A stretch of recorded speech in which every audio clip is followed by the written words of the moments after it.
Sally, thank you for making time. Thank you so much for having me, Adil. Great. Now, the Women in Manufacturing report that was just launched shows that there's a huge disparity in the workforce in the manufacturing sector between men and women. Women only account for 36%, while men account for 64%. Very briefly, why are we seeing such a huge disparity?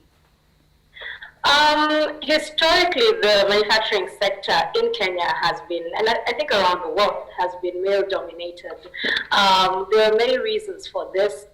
There's obviously the stereotype that the hard and heavy lifting work can only be done by men. And so historically, you're finding that the onboarding of people into the manufacturing sector was prioritized mainly for men because it was seen as a sort of job that would require physical strength.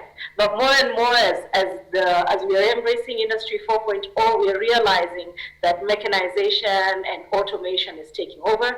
And now it's time for us to seriously review our historical bias towards women. Great. Now, also the report shows that when you look at the percentage of businesses owned by women in the manufacturing sector, 93% of these businesses are informal. Why aren't we seeing a formalization of women-led businesses in the manufacturing space?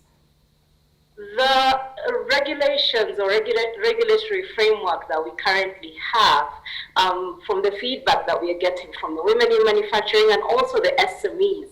So not just women, but as you say, women are the ones that own a lot of SMEs. But the feedback that we're getting is that the regulatory framework is not very conducive for nurturing small businesses. It's very rigid. The taxation is very rigid. The multiple levies, fees and charges, and the constant changing, for example, the unpredictable environment. So you find one day you're labeled as a chemical manufacturer, the next day KRA has labeled you as something else, and that continues to happen, and it has an effect on the cost of operation, and it also has an effect on planning ahead for business. So these kinds of challenges and these kinds of framework need to be reviewed in order to be able to formalize, because when people hear about formalizing, they begin to get scared. They're like, either I get arrested because I'm not compliant. The idea of formalization does not really encourage anyone to be innovative and want to be in business. So there needs to be incentivization. There needs to be regulations that are encouraging and nurturing for nascent businesses to be able to grow. Yes. And speaking of regulation, the report further says that the current policy framework in the country is not gender responsive. How so? So we have some very progressive policies, but they're not specifically tailored towards gender specific responses. They're not specifically talking about women.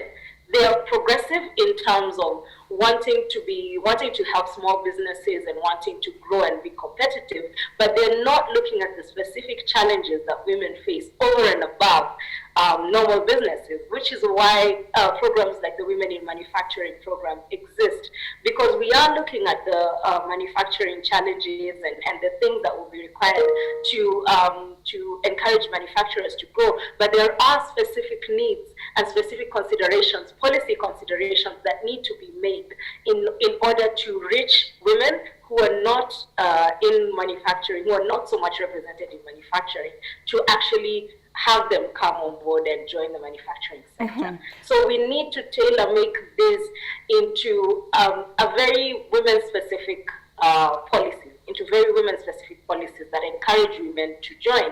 So for example, how can the government look at incentivizing businesses to increase either the participation of women at mid-management and management levels of our plant managers? What kind of tax incentives can the government give and say, if you have this kind of representation, then this is what we can give you as government. So we need to look at some of those policies that can be applied to encourage companies and to encourage women to be able to join the sector. Great. Now we'll come to incentives in a short while, but earlier on you'd spoken about challenges that are unique to women in the manufacturing sector, and I'd like to pick that up, particularly on the business front and interpersonal front. So on the interpersonal front, as I've said, it's stereotypes. cultural stereotypes, which have largely led into cultural stereotypes built into larger structural issues, as I'm sure you know. So if it's a cultural stereotype, it doesn't stand in a vacuum. If you walk into a bank, you're read as a woman who wants to get into manufacturing, which is virtually, it has question marks already. So why do you want to get into manufacturing? Are you sure this is the kind of thing? So there's already, you don't get the kind of support that you would get if a man walks in and says, hey, I want to start a manufacturing. Of course you want to start a manufacturing company. So that's not the kind of response that women get, not just from financial institutions, but from other institutions as well. So cultural bias really seeps into institutional sort of framing of issues around women and manufacturing. So that the interpersonal and the business sort of are interlinked and feed into each other. When it comes to business, when it comes to sort of, let's say, cross-border trading for women manufacturers, there's the issue of security. There's the issue of, on top of what I'm doing, I am a woman, can I really do this at night? How can we transact? Everything, so many things are gendered when it comes to physical transactions and doing business for women. So the interpersonal and businesses are linked, and as I've said earlier, the issue of regulatory issues and policies that are specifically created to nurture women's businesses.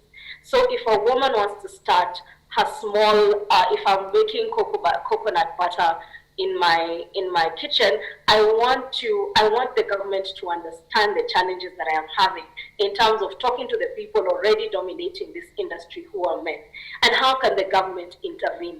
What are the kind of things that, for example, and I'm glad they rolled out the credit guarantee schemes for SMEs, because that is one of the challenges that was really impacting access to finance. So we need more of that kind of intervention, but also predictability, because if you make it unpredictable, then for women, if I have to talk to my husband to plan for to get permission to plan for my business, then I can't keep changing all the time if already it's a challenge that I am a woman getting into manufacturing. So we need some sort of predictability. We need regulatory issues fixed, and we need a cultural sort of shift around allowing women to. That's the only way manufacturing sector can be competitive. Great. Now, also the sector accounts for 16% of the global GDP. That's the manufacturing sector. Yet the participation of women is very small. So how do we create opportunities in which women can thrive in this sector, very briefly? Yes, there's a lot of opportunities for women in the sector. I think right now women are relegated to the peripheries of the sector, but there's a lot of opportunities, especially if we look even in the current scenario. What the COVID pandemic has taught us is that we need to really boost our local value and supply chains. And these are really great opportunities for women, especially women who are SMEs. So we are seeing, for example, big textile and apparel companies that used to make, were very focused on clothes and maybe school uniforms, now turn around and start making PPEs. These are the kinds of value chains that we can have women sort of adopted into. And then we are also looking at subcontracting opportunities for women. Bata really does this very well. It has small businesses helping to make one shoe. So one shoe is a component of so many companies coming together, especially small companies, to make this one very quality shoe. So we need to get a lot of subcontracting opportunities in the opportunities that have come up, especially in view of COVID, so that we, as a country, we can protect ourselves from global shocks. So if we include women into these value chains, we are really now strengthening our internal value chains. Agribusiness, if you look at agribusiness, it has a lot of potential for women to get into the value chains and into subcontracting opportunities. So I think these are things that we can delve into further. I would love to also take you through what we did for our manufacturing resilience strategy as CAM, but we've identified a lot of opportunities for women to get into. Finally, as we come to a close of our conversation, I want us to talk about incentives, which you briefly mentioned earlier on. But in order to encourage more participation of women by the women themselves, and also to encourage other organizations to take up women into their manufacturing firms, what sort of incentives do we need to put in place? 30 seconds. from private sector and government, please certify these women. Show them that even though they don't have maybe a master's or a PhD, they can be certified to grow in their career. The other thing, as I mentioned, is that the government then needs to come in and incentivize more companies to retain women and not to see it as a costly, it's not a costly business, it has a return on investment. But the government also needs to come in and say, if you take up this number of women, we are ready to give you these kinds of concessions.